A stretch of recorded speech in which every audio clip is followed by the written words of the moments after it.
Welcome to the I Love Recruiting podcast with your host, Adam Roach.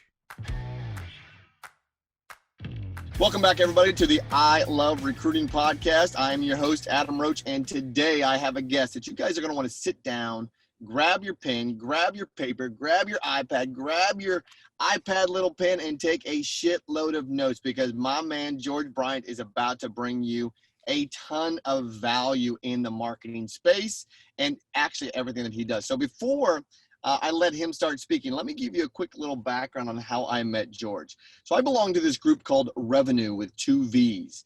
And George was one of the first presenters that presented to us in this group, this mastermind group.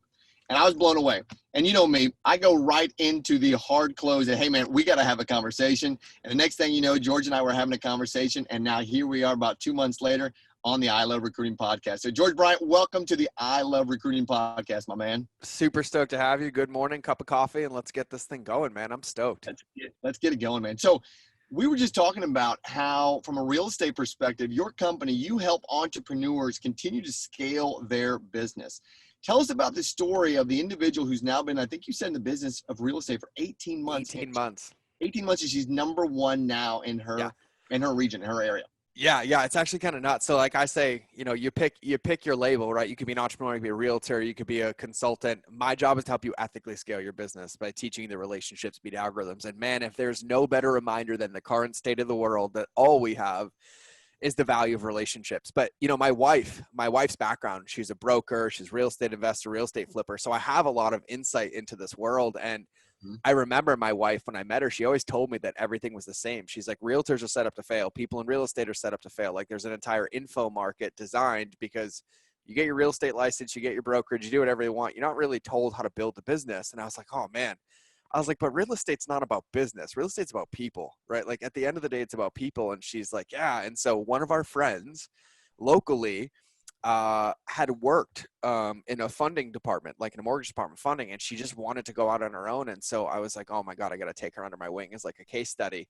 And what naturally she already had is she cared about people, right? Like you'd watch her. She's like, when a home would close, it wasn't like, oh, your home closed. Like she would have a gift basket waiting in the house with a handwritten letter, right? She just naturally knew that people would be the way. And so, 18 months ago, she got her license and I was like, I'm going to help you. We sat down, kind of planned out a whole thing, how to nurture relationships, how to do touch points.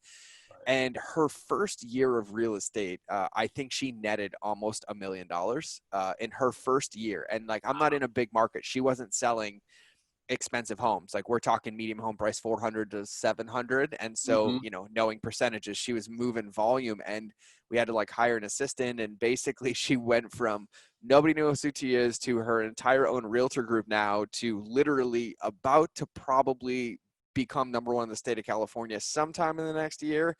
And I I literally looked at my wife this morning because she texted us this morning and I was like, okay, so Barbara Corcoran's going to be living in her shadow sometime in the next like 24 months or something. Like this is going to be the queen. And, I say this because I think the one thing that I see, Adam, all the time is that people think that it takes a long time or that it has to be hard or that it has to be difficult or even that it has to look a certain way. But really, success is guaranteed when you have intentionality, discipline and depth. And those are the kind of like the ways that I see it. And so it wasn't that we did anything crazy. It wasn't that, like we did these strategies and tactics. It's that we focused all of our time and energy on the things that actually move the needle, on the people that actually make decisions. And I don't know if anybody realizes this, but nobody wants to sign fucking paperwork to close a home. Nobody. What they want to do is they want to feel safe. They want to feel secure. They want to know that they have somebody in their corner. When they have a fear, they know where to send it. And when you really lean in and you remove the transaction, we just have humans, right? And I think that that's the takeaway for every industry here is that we live in a world where it's perpetuated transactions, right? Like we can be transactional. You can do this and you can automate this and you can do it. But I don't think many people realize how many bridges they're burning and how much permanent damage they're doing because we're like, oh yeah, run that ad to 1,000 people so 2 of them come in. And I was like, well, you just burned 998 bridges. Why don't you just run the ad to the 2 people and help the 2 people and then capitalize on the fact that they're going to go sell 200 more? And like, I think it's just a really important distinction for everybody when we think about business, when we think about marketing, when we think about life. Like on the other side of everything that we create, on the other side of every ad, every video, every phone call is a human, a mom, a dad, a brother, a sister. And one of the ways that I look at marketing, I literally ask myself this question. If somebody marketed to my family this way, would I invite them over for dinner or would I punch them in the face? And it's really that simple for me. And so when I'm creating marketing, when I'm, consulting companies, when I'm building my own marketing campaigns, I ask myself, like, is on the other side of this, is Adam going to want to kick me in the shins or is he going to want to invite me over for dinner? And as silly as it sounds, it's such an easy way to look at it. Like, would my grandmother go through this? Meaning, does it make sense? And then I'm like, my favorite example, and this is tangible for everybody, when everybody thinks marketing is difficult, everybody all the time, like, it's probably my number one, right? I don't know how to do digital marketing. I don't know how to do digital marketing. I see a wedding ring on their finger. I'm like, well, how do you do marriage? And I'm like, well, I listen and I communicate, and they give me like this diatribe. And I'm like, okay, so tell me how you don't know how to do digital marketing. And they're like, oh, right. But like, then you take that, right? And it's like, okay, cool. You have a business and you're like, okay, George, like, I get this, but not really. And I want you to take your business or your idea and look at it through the lens of a brick and mortar business. Would you operate your business the same if you had customers walking through your door every day? Would you let them walk through your door, ask you a question, and stare at them dead in the eye and not respond? Of course not. But yet we do it on Instagram every day. We want you to comment, but we don't give a shit about you enough to comment back. And I wonder why you won't buy my products, right? Or even better, can you imagine if Apple only allowed you in the store if you pre-committed to purchase? 97, one of my friends is a general manager at Apple here. 97% of the traffic that comes into their store every day doesn't buy on that trip into the store. But it is a touch point in their journey to become a zealot. And that experience has to happen, but yet turn around. I'm going to give you my 3 secrets, quote unquote. But first, you have to give me your firstborn, your mother's maiden name, your social security number, and sign a lifetime contract like we're in frickin' Scientology, right? Like, no.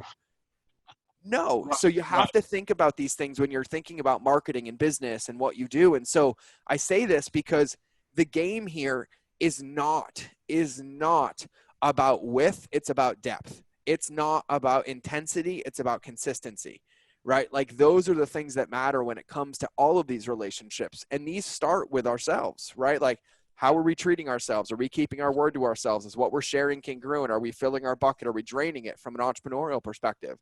Once that bucket's full, then we have to go to our team, the people around us, our support system. Are they full?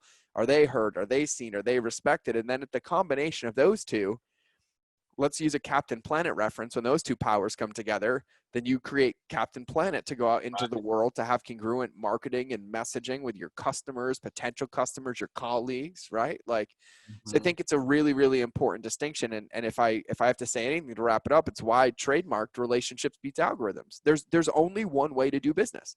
Like, at the end of the day, no matter what you do, you can be B2C, you can be B2B, you can be a service-based professional, sell a product, do whatever.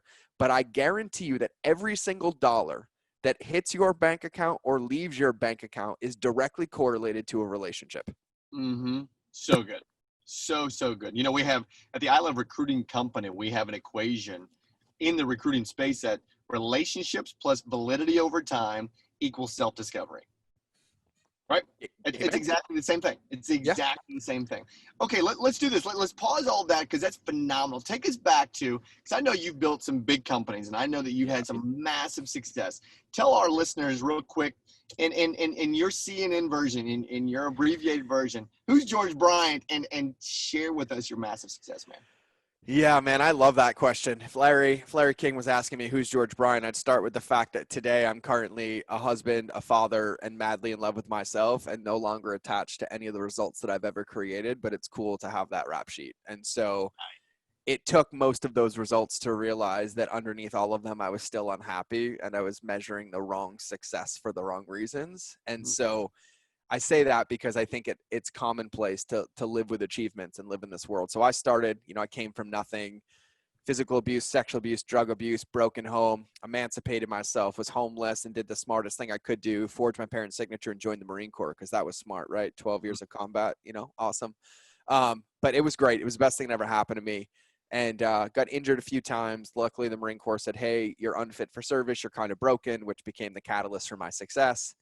They separated me after 12 years. And in that process, I wanted to heal my bulimia. I wanted to take care of myself. So I taught myself how to cook and started a food blog. Well, that food blog led to becoming a 22-week New York Times bestseller, launching a #1 app in the world, 2015, featured by Apple, about 1.5 million to 2 million social media followers organically, 5 million website visits a month. And then everybody started to realize that I had a skill set and I hated cooking in the first place. So as Ryan Moran dubbed me, the Oz behind the curtain, I went dark and disappeared off the internet for a couple of years and took everything I'd self-taught over 8 years and started applying it to companies that some of you may know.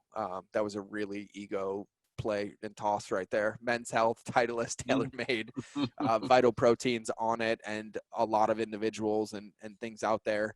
And really what it was is, as I learned the hard way, I didn't have capital. I didn't have a teacher. I didn't have an education. I didn't read books. I had a need to survive and a will to figure it out. And so I feel like I'm gifted in the fact that I got to do all this myself and learn it all. And I learned what not to do. And I mean, I lost lots of money as well, but in the turn, I also learned what to do. And so, yeah, I've helped over 500 companies hit 7, 8, 9, or 10. So I've built and been a part of the strategy to take 2 companies from less than 50 million to over $1 billion.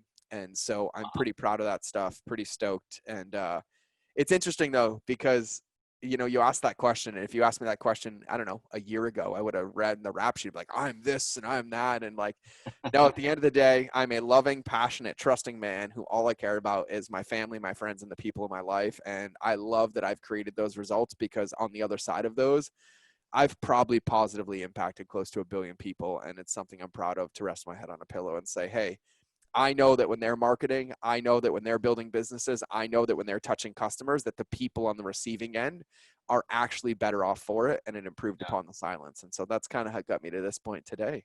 Man, that's great. I'll tell you, when I was listening to you in the revenue show, that was one of the things that led me to want to say, you know what, I want to learn more about this, guys, because you could tell that you were just a real bro. You were someone that had a tough upbringing to where you were, to where you are, to where you're going. I was like, man, this guy's been there, done that, and he's going to continue to grow. So that's really neat. So now let's do this. Let's transition back into the marketing space.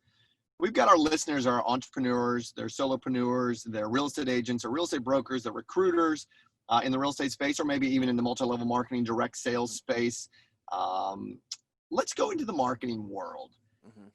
If I'm starting, whether I'm starting a business or maybe I've got a business that has some legacy to it, where would you take me first? Right, I'm your client, and I want to build a brand. I want to build my reputation even more. What are we doing? Yeah, so that's an amazing question. So the first thing that I want to say, and this is a really easy rule of thumb for everybody to remember, if your marketing seems complicated, don't do it.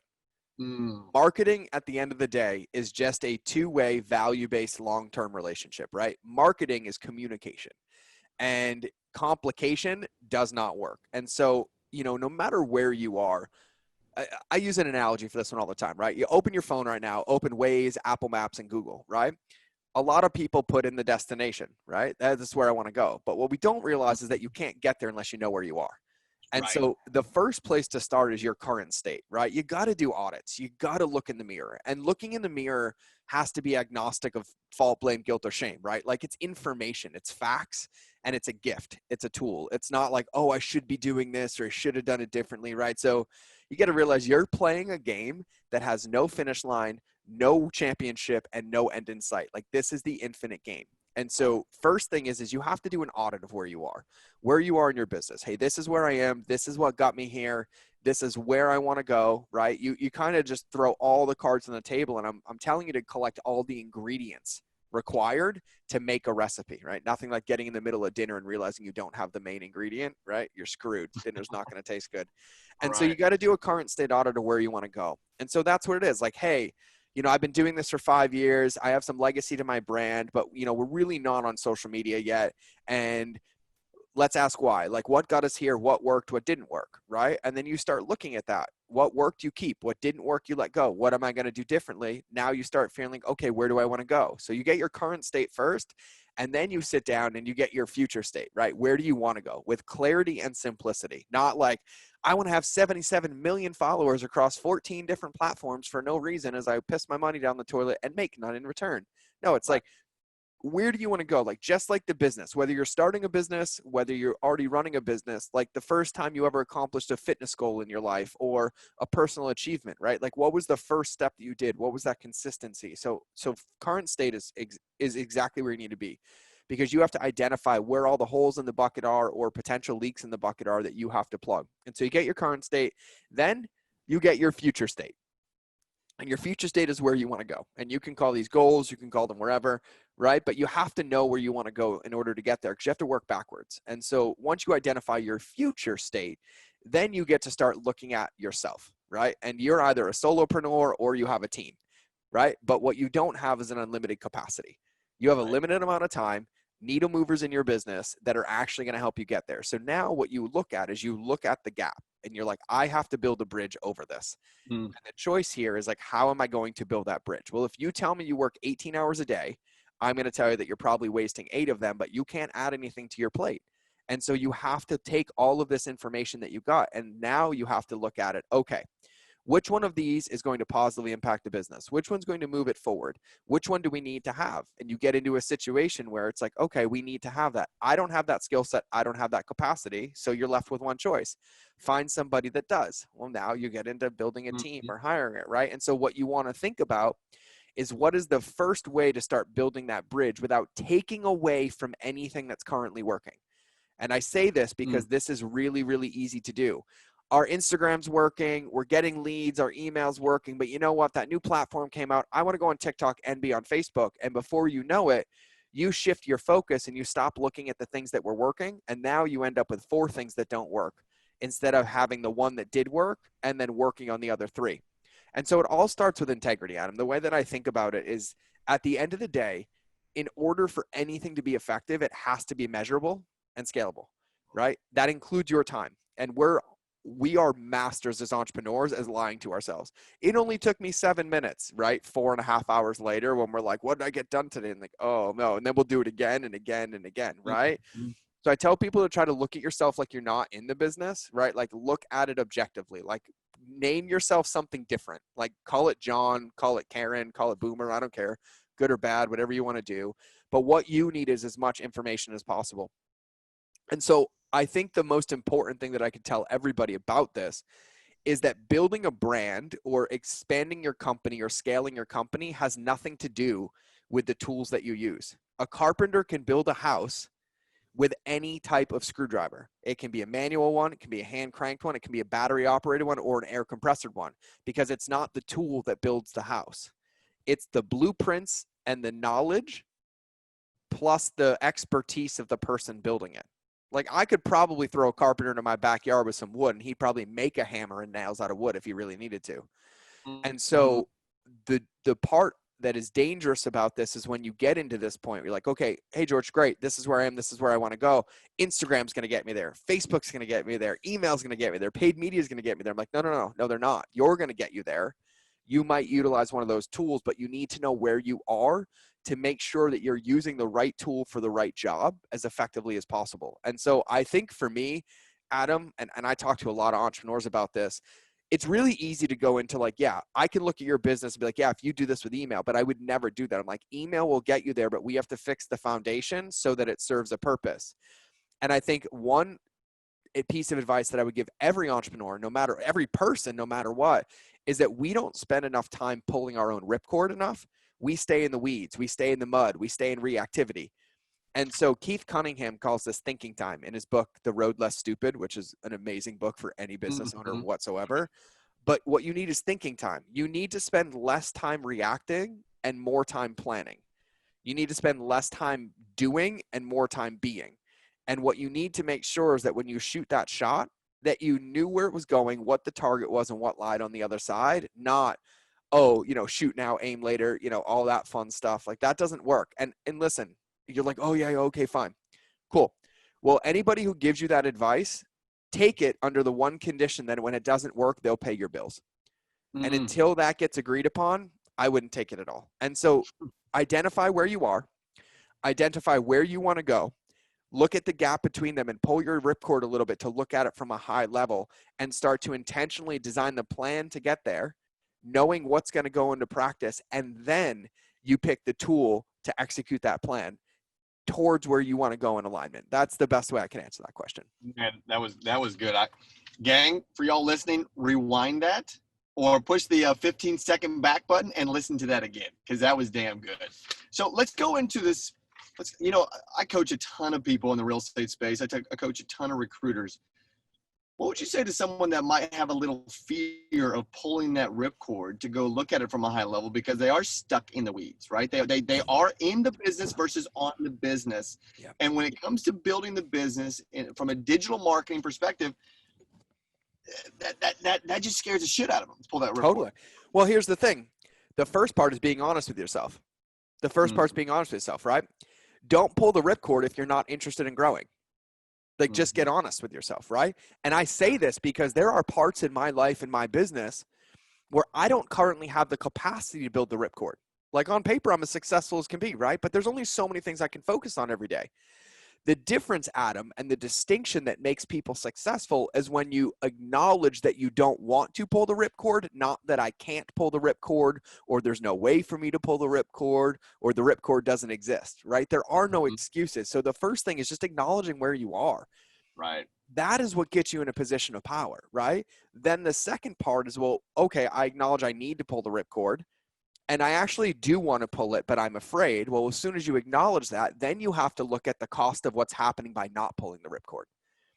And that's a really, really big one. A lot of us as entrepreneurs, we are really, really good at convincing ourselves that everything is okay, right? We won't know our numbers, but we'll be like, oh no, I have 7 pending deals, 3 will come in, so I can float this now. And we do it all in our head, right? Unless you're super analytical.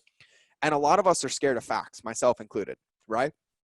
Because that is the biggest pattern interrupt, kind of slap in the face, but it's a tool to come in, right? So I'm afraid to look at things certain times. I'm afraid to see how things go, but it starts with, hey, I'm afraid to look at this. Oh, that's really interesting, and exploring it and then taking a peek at it, right? But the truth is that nobody's going to save you. Nobody's coming in. There's not like, oh, if I keep grinding every single day, somebody else is going to fix it. Somebody else is going to give me clarity. Somebody else is going to give me the answer. No. The teacher or the clarity appears when you are ready for it, not when you are pretending it doesn't exist. And so you have to take a look at it, or you have to own the fact that you don't want to. For example, I hate finances. I am not analytical. I don't like numbers. I don't even have access to my bank accounts. I don't see anything. My accountant, my team, and my wife know more about my business financially than I do. But when they come to me and they're like, hey, you need to look at the finances. I'm like, I don't want to look at those things. Get away from me. I don't care. Make a decision. I want nothing to do with it because it scares the crap out of me. And they're like, okay. Right. And then they go handle it, right? But there used to be times where I'd be like, no, guys, we'll look later. We'll look later. No, I got it. I looked at it and I never look. And it literally was costing me $40,000, $60,000, $80,000 a month because I was more afraid to be honest than I was to be myself. And so when you sit here and have that fear, it's amazing that you have that fear because that means one of two things. One is you have a massive breakthrough sitting right in front of you the moment you decide to take it.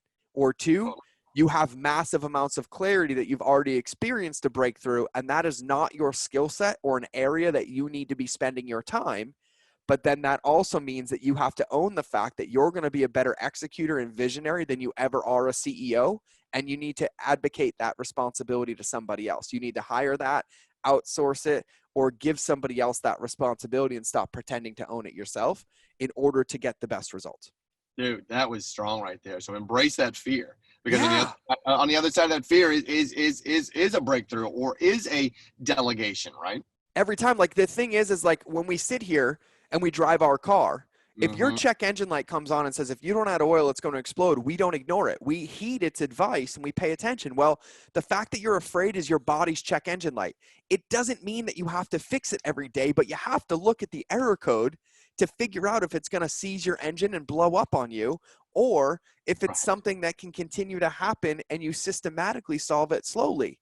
But our bodies, our intuition, our wisdom, we know, because there's other moments too where you're sitting there and you know in that moment, the inverse of the fear, you're like, God, I know I've been thinking about this. I haven't wanted to do it, but right now, now's the time I'm doing it. And you feel that too, and you lean into it. But I Right. think what's horrible is, and especially in the entrepreneur and the, quite frankly, the bullshit that people perpetuate as entrepreneurship of like, oh, your stupid jet you rented in your books and it's supposed to be easy. No, it's hard. We Mm-hmm. work hard. We live in a world of ambiguity and uncertainty. We don't collect a paycheck. We don't get a 9 to 5. We have to get our own benefits. We have no predictability. There are Right. moments that is scary as shit, and it's Right. supposed to be, which is why we love it. That's why Mm-hmm. we do what we do. We wouldn't want it any other way, but you have to own the fact that that's what it is, and you got to trust yourself that it's a process. And you got to set Mm-hmm. yourself up in the win by mitigating these things and checking in and being here with all of these different parts of it. Because, you know, for me, I think the biggest reason I struggled for so long, I probably struggled in entrepreneurship for 7 years. Like on paper, I was successful, right? Like I owned like 4 multi-million-dollar companies. I was netting everything that I ever wanted to net. I had the house of my dreams, the car of my dreams, but yet I would wake up with more anxiety every single day Mm-hmm. as I got further and further down, to the point where I still wouldn't acknowledge it. So then I did the entrepreneurial pattern, right? I would then tear it away and lose all the money. So then I had to prove it again, get the energy to keep going, and have some sort of external validation to keep going, right? Yeah. And all of it, and I mean all of it, was just due to unexpressed emotions or inauthentic relationships with myself. That's it. Like at the end of the day, you name me one successful entrepreneur and I will show you the same thing for every one of them. Self-integrity, discipline, intentionality, and zero reactivity across Mm-hmm. the board. It's the only way to be. George, you know what I love about where we are right now in this podcast and this conversation is we are in the we're gang. I want you to pause for a second. We're still in the marketing space. We're fixing you first, Yep. right? George is helping fix you so that when you do pull that ripcord in, you can see your business. You're working on your business. You can build content that then, right, is for the family. That then you will engage because you will be showing up authentically.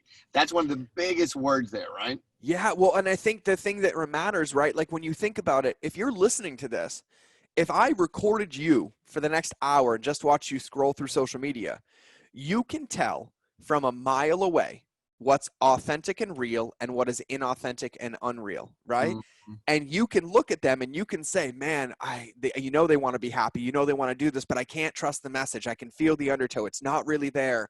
It's not grounded. It's not confident, right?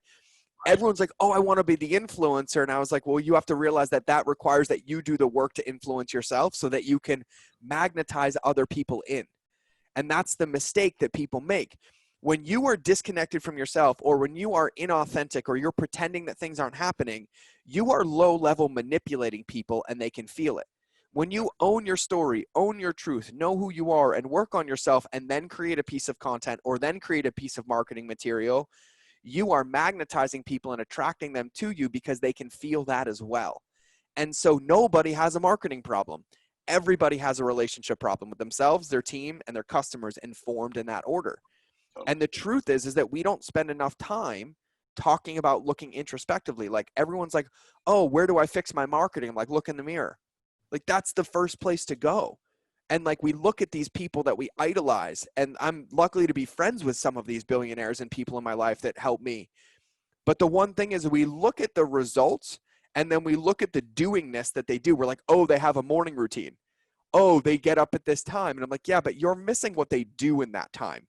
It's not that they get up at 5 a.m. or that they have a morning routine. It's that what they do in that time is self-exploration, is depth, is silence, is thinking time, is alignment, is healing, right? And then once they're on the other side, then they share that message. And the adage is true. And I had a coach tell me this a long time ago. They said, you can never write a book that you're still in the middle of. Well, you can never market a message that you're still figuring out unless you do it authentically and you say, hey, I'm in the middle of this with you. This is how I feel. And that is documentation versus creation. And so it's really, really simple. Success in marketing is easy. You have to be congruent, and then you have to be consistent.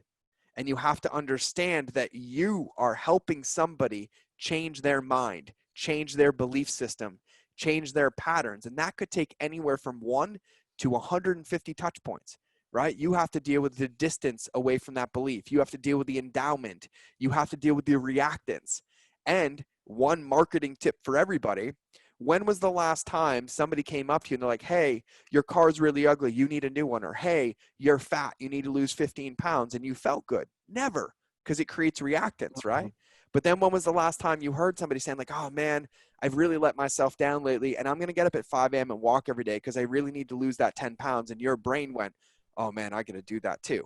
That's the difference between convincing and enrollment, right? And that's the way in which you have to play. And so in order to have a congruent and a consistent message, it means it's got to come from you. You have to speak from experience. You have to enroll people into the journey, not try to sell people, manipulate people, or convince people, because all you're doing is pushing them further away. And it all starts by knowing yourself. Dude, you're blowing this out of the water. You are I'm like, get a bowl of popcorn and stick a quarter in me, right? Like somebody stuck a Duracell battery at my ass this morning. I haven't had any caffeine. I'm ready to go. Oh man, that makes the two of us. Well, you know, it's funny. For those that are watching right now, I was so excited about this recording this morning that my kids had tennis tournaments today. And I thought, yeah, I cannot not miss this recording. So I'm doing the recording from my car while now George is pouring his coffee in his office. Very good. It's decaf with collagen in it. Got to get those atomic habits stacked up, right? Yeah, if you're gonna drink the coffee, take care of your health. If you're gonna have it, add something that makes it better. So let's go back to this real quick. Convincing versus enrolling. Speaking of enrolling, you have something that our listeners can go enroll in. When they've heard value from you, as I know they all have. I've taken a whole page of notes here myself. What can they do to go be a part of your world again, share with everybody your program you have? Yeah, for sure. So the easiest place, I'm just making this really, really easy. I'm a little bit crazy. I probably belong 5150 in a padded room, but they let me out because I can speak eloquently. So everything that happens in my world happens at mindofgeorge.com. I have a podcast, and I want you guys to understand something really quickly. I say this now, like I could sit on this podcast right now and I could spit strategies and tactics to you all day. But the truth is that they would be temporal in nature and never produce a permanent result because they need a stronger foundation. So today we get into the depth, the understanding, the awareness. And for those of you that are listening to this, you've actually already won. There's nothing to do. The game of life is won with awareness, because when you are aware, you get to choose. Some of you are going to hear this and never be able to market the same way, never be able to post the same way, never be able to do something the same way. That means you've already won.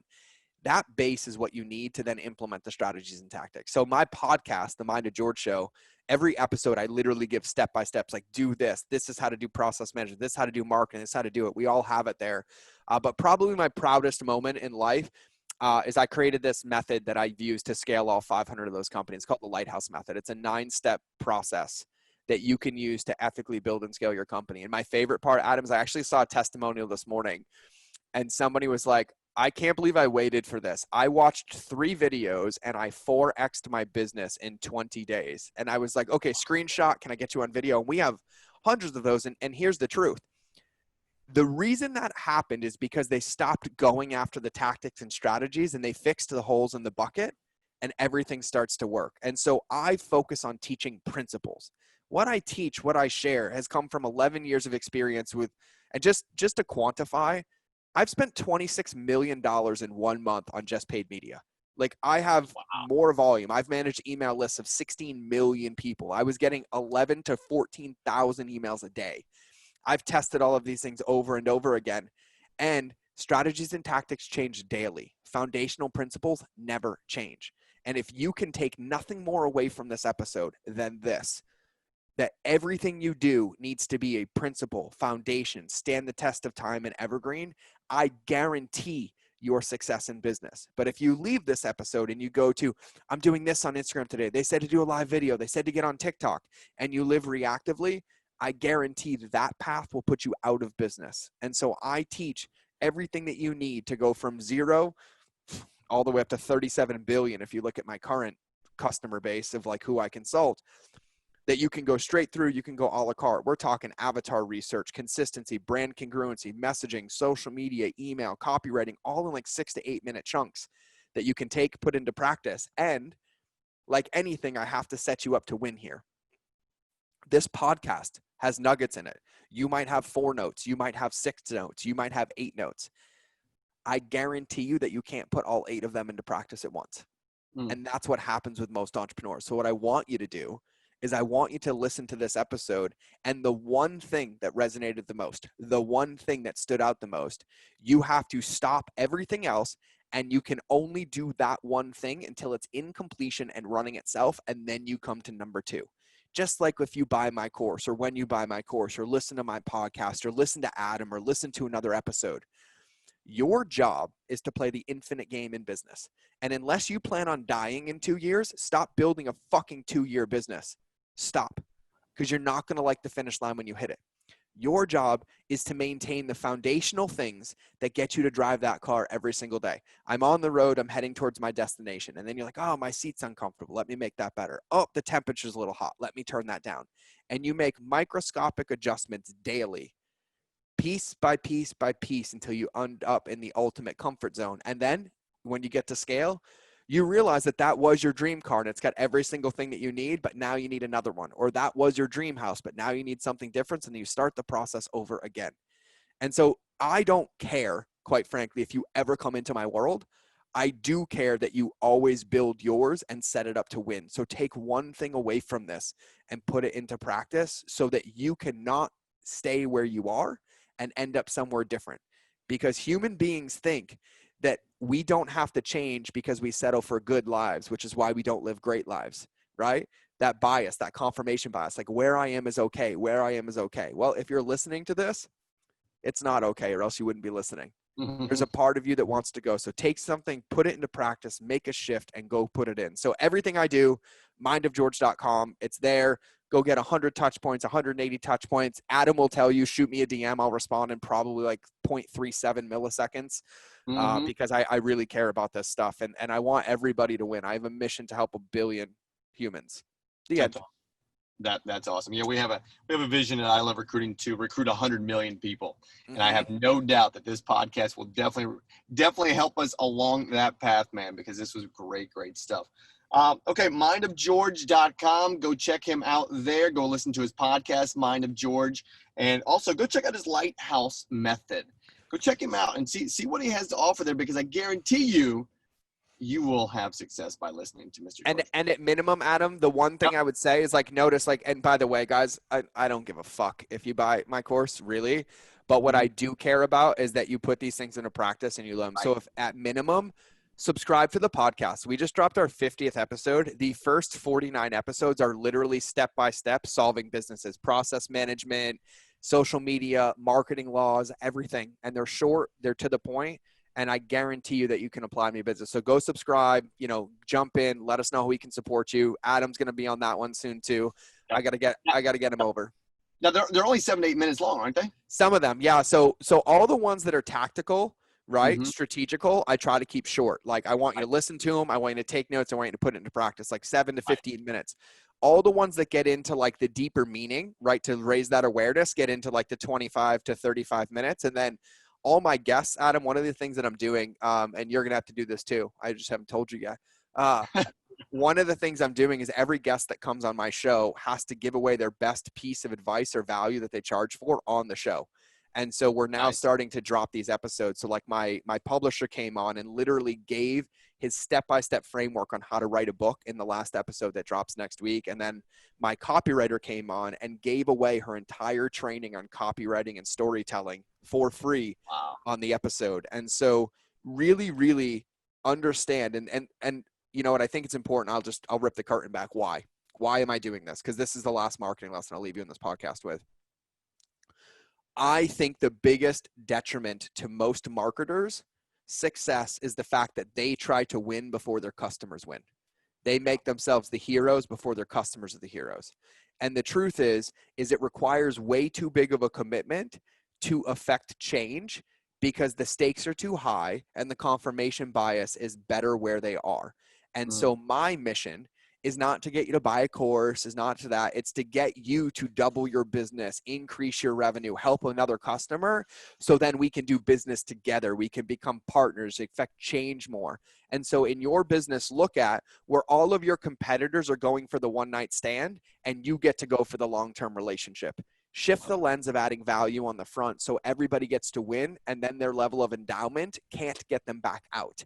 And so add value, build relationships, go deep. And as Donald Miller says in the Story Brand, if you are the hero in your business, you will go out of business. Your job is to make your customer the hero. Love it. Good stuff, man. Everybody, give a virtual round of applause for Mr. George Bryant. He crushed this podcast. Way to go. So go find him, Mind of George. Go listen to his podcast. Go check him all out at mindofgeorge.com. And my name is Adam Roach. I have been your host, and this has been the I Love Recruiting podcast. Take care, everybody.